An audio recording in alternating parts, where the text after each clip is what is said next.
Ես ուզում եմ հիշեցնել, որ 2021 թվականի առաջին օրերից էս պարլամենտի գումարման, երբ Դավաճան Նիկոլը կարողացավ կեղծել ընտրությունները եւ ապահովել իր վերարտադրությունը, կեղծված անհանդուր ժողովականության մթնոլորտում անցկացված մի իրադարձություն, որ ինքը անվանում է ընտրություն, առաջին իսկ օրվանից այս ոտնձգությունները ազգային ժողովի ընդդիմադիր падգամավորների նկատմամբ կային։ Ինձ համար գոնե թե ակնհայտ է, որ այս իրավիճակը տևելու է այնքան ժամանակ, քանի դեռ ընդդիմադիր падգամավորները մարդիկ, ովքեր համարում են, որ Նիկոլը Դավաճանը եւ եկել են այդտեղ Դավաճան Նիկոլին հեռացնելու, այլ ոչ թե պարոն Փաշինյան եւ պարոն վարչապետ ձևակերպումներ իրեն շռայլելու, պիտի պատրաստ լինեն այդ ամեն ինչին։ Այն ժամանակ, երբ որ օրինակ ընդդիմադիր падգամավորները 2021 թվին ես շատ այլ իմ գործընկերներ ենթարկվում էինք այդ դահլիճում նաև բռնությունների,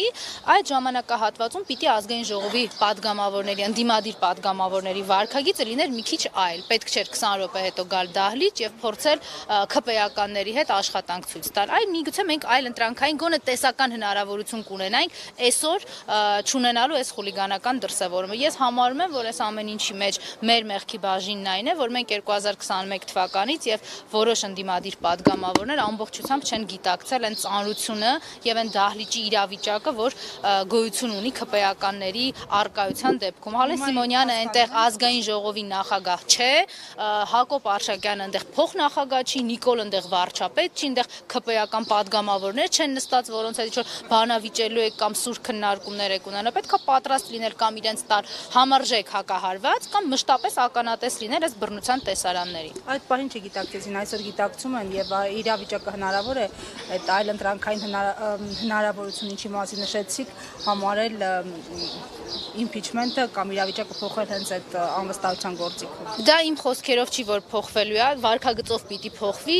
ամենևին հիմա խոսքս impeachment-ի մասին չէ, խոսքը նրա մասին է, որ ընդդիմադիր падգամավորները պիտի հասկանան, որ այդ թուրք դավաճանների հետ աշխատանք կամ աշխատանքի իմիտացիա ձևական իմաստով հնարավոր չէ, այնտեղ չկա ազգային ժողով, Հայաստանի Հանրապետությունը չունի օրինական ձևավորված օրենսդիր մարմին, որը հնարավորություն կտա մտքերի փոխանակման կամ բանավեճի արդյունքում գալ ճշմարտության կամ լավագույն լուծումների։ Այնտեղ խոսքը դավաճանների հետ պայքարելու մասին է եւ ակնհայտ է, որ այդ դավաճանները բռնություն գործադրելուց չեն խուսափում։ Ես կարծում եմ ընդդիմադիր падգամավորների միակ գործողությունը այնտեղ պիտի լինի իրենց ասած այդ ՔՊ-ականների ասած սուտը իրենց դեմքին հետ շպրտելու ճշմարտությամբ եւ պատրաստ լինելու նաեւ պաշտպանել սեփական տեսակետը եւ ինքնապաշտպանվել վերջին հաշվով։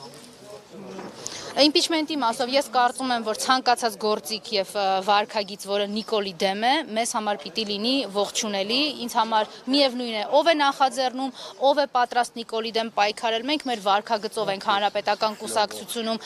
բազմաթիվ անգամներ ապացուցել, որ էական չէ թե ով է Նիկոլի դեմ խոսում։ Մեզ համար կարևոր է, որ կան քաղաքացիներ, կա նախաձեռնություն, որը Նիկոլի դեմ է եւ մենք երաշխավորված ձայն ենք այդ դավաճան Նիկոլի դեմ։ Կոնկրետած գործին անդրադառնալով ձեր դիտարկները մի քանի դատական նիստերի տեսնում ենք վկաների հարցաքննություն է շարունակվում, իրավիճակը երբ կփոխվի Աշոտյանի համար։ Պարոն Աշոտյանը քաղաքական բանտարկյալ է, շատ ուղիղ հրահանգով, Դավաճան Նիկոլի հրահանգով եւ գիտեք, ես կարող եմ հիմա մեջ բերել այն փաստը, որ Դավաճան Նիկոլը հերացրել է Հայաստանի իրավապահ համակարգ կոչվող կառույցների ղեկավարների մի ստվար զանգվածին մի SMS-ով։ Կարող է հիշատակել, թե ինչպես ենք մենք լսել, որ այդ աղդամցի Ալենը ձայնագրություն էր միացրել, ինչպես է Դավաճան Նիկոլը հետաքրքրվում այս կամ այն քրեական գործից, կարող է, բայց ես մի ավելի թարմ օրինակ կբերեմ, որը Հայաստանի քաղաքացիները հնարավորություն ունեն նաև ստուգելու եւ դրանում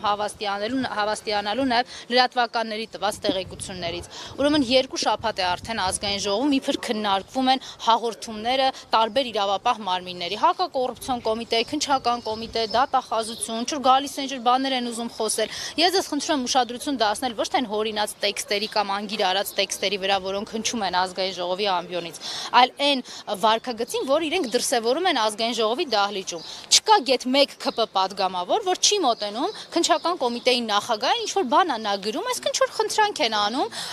միջամտություն են իրականացնում։ Նույն բանը հակակոռուպցիոն կոմիտեի հետ, նույն բանը դատախազության հետ։ Էլ ինչ իրավական, օրինական process-ների օբյեկտիվության կամ բազմակողմանիության մասին է խոսքը։ ՔՊ ուսապարկը մոտենում բան է ասում, դատախազը ինչ որ բան է գրում, քննչականի պետ ինչ որ բան է գրում։ Բա ոնց սրանց չասես, որ այս Նիկոլա Ստրուկ համակարգը ամբողջությամբ խեղել է Հայաստանի իրավապահ համակարգը, չկա Հայաստանում իրավապահ համակարգ եւ միայն պետությունը վերականգնելուց հետո է պարոն Աշոտյանի եւ բազմաթիվ այլ տասնյակից ավել, մի քանի տասնյակից ավել քաղաքական բանտարկյալները հասնելու են Գիտեք, արդարությունն էլ ասել մի քիչ տեղ դժվար է, որտեղ այդ մարդկանց կյանքը խեղվել է ավելի քան 7 տարի։ Գոնե հասնելու փոխհատուցմանը իրավական եւ օրինական մեխանիզմներով։ Շնորհակալ եմ։ Ես կարամ ասեմ։ Մեկ րոպե։ Մեր զրուցակիցը